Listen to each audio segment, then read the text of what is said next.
Ensimmäisenä lääkkeitä jakaessa valmistellaan työtila, jossa on hyvä toimia. Lääkkeitä on hyvä jakaa rauhallisessa tilassa, jossa on hyvä valaistus. Katsotaan valmiiksi lääkkeenjaossa tarvittavat apuvälineet. Lääkelusikka, pinsetit, tabletin puolittaja. Lääkkeitä voidaan jakaa annosjakelulokerikkoon eli dosettiin tai tarjottimelle. Jakaminen ei poikkea muuten kuin tarjottimelle jakaessa jaetaan 1 päivän lääkkeet ja dosettiin viikon lääkkeet. Me jaamme nyt dosettiin, joka otetaan tässä vaiheessa esiin ja avataan.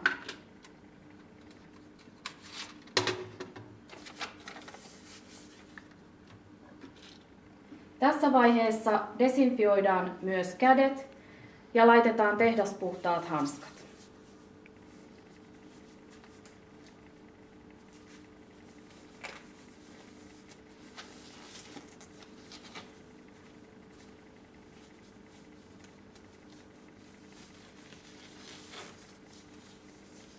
Nyt aloitetaan itse lääkkeiden jako.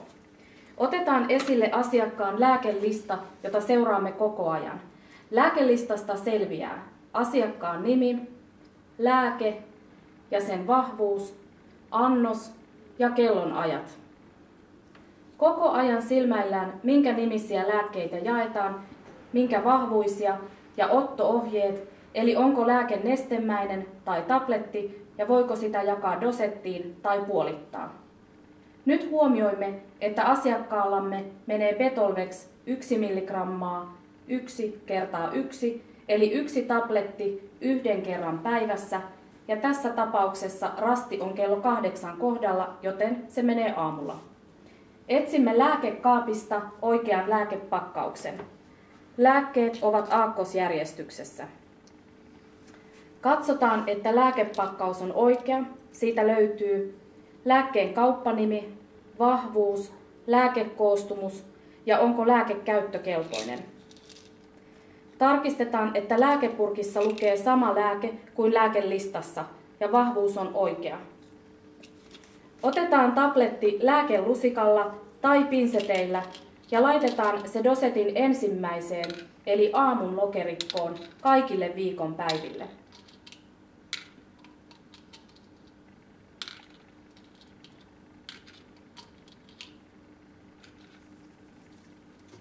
Laitetaan lääkepurkki samaan kohtaan, mistä se otettiin.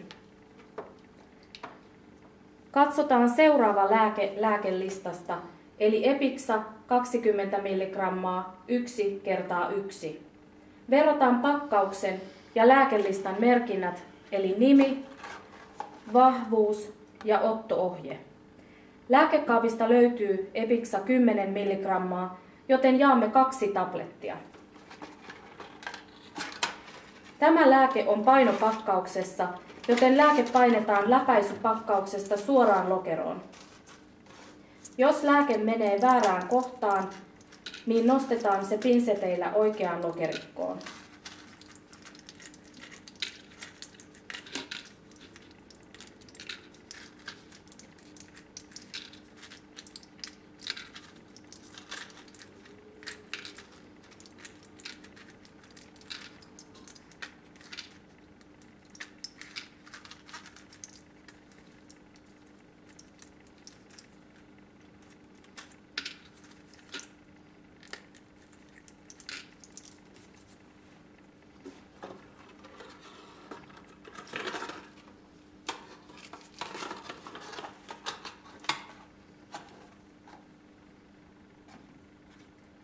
Sitten listassamme on Pamol 500 mg 1 × 3, eli 1 tabletti menee 3 kertaa päivässä.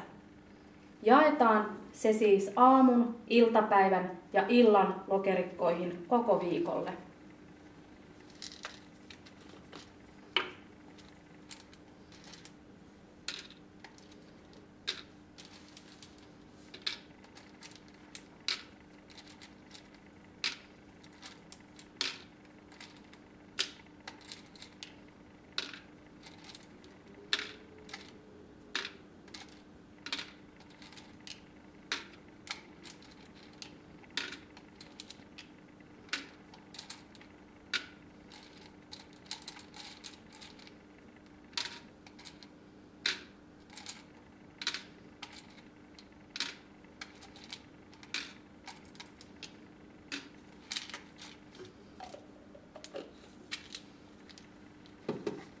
Viimeisenä lääkkeenä meillä menee Nitrofur C 75 mg, puolikas tabletti kertaa 2. Huomioimme, että lääkettä menee puolikas tabletti. Lääkelistassa on merkintä AD 4.4. eli lääke menee merkittyyn päivään asti, eli vielä 2 päivänä. Täytyy huomioida, että kaikkia lääkkeitä ei saa puolittaa. Usein lääkkeen saa puolittaa, jos siinä on jakouure. Lääke puolitetaan lääkkeen puolittajalla. Tabletti asetetaan puolittajan koloon ja kannen suljettaessa tabletti leikkautuu 2.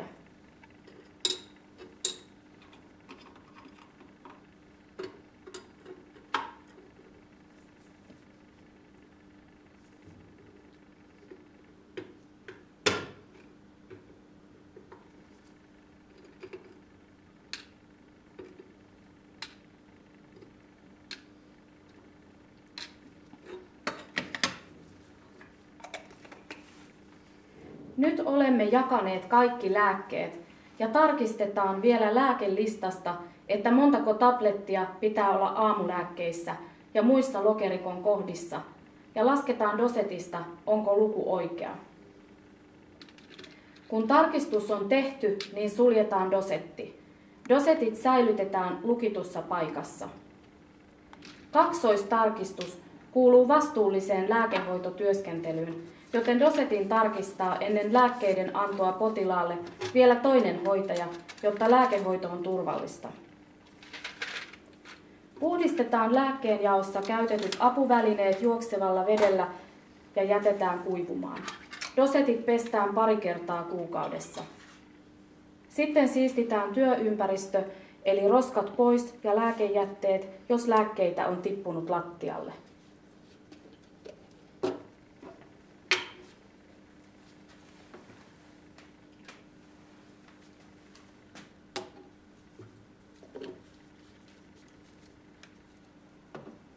Viimeiseksi poistetaan käsineet ja lukitaan lääkekaapit ja jätetään tila siistiksi seuraaville jakajille.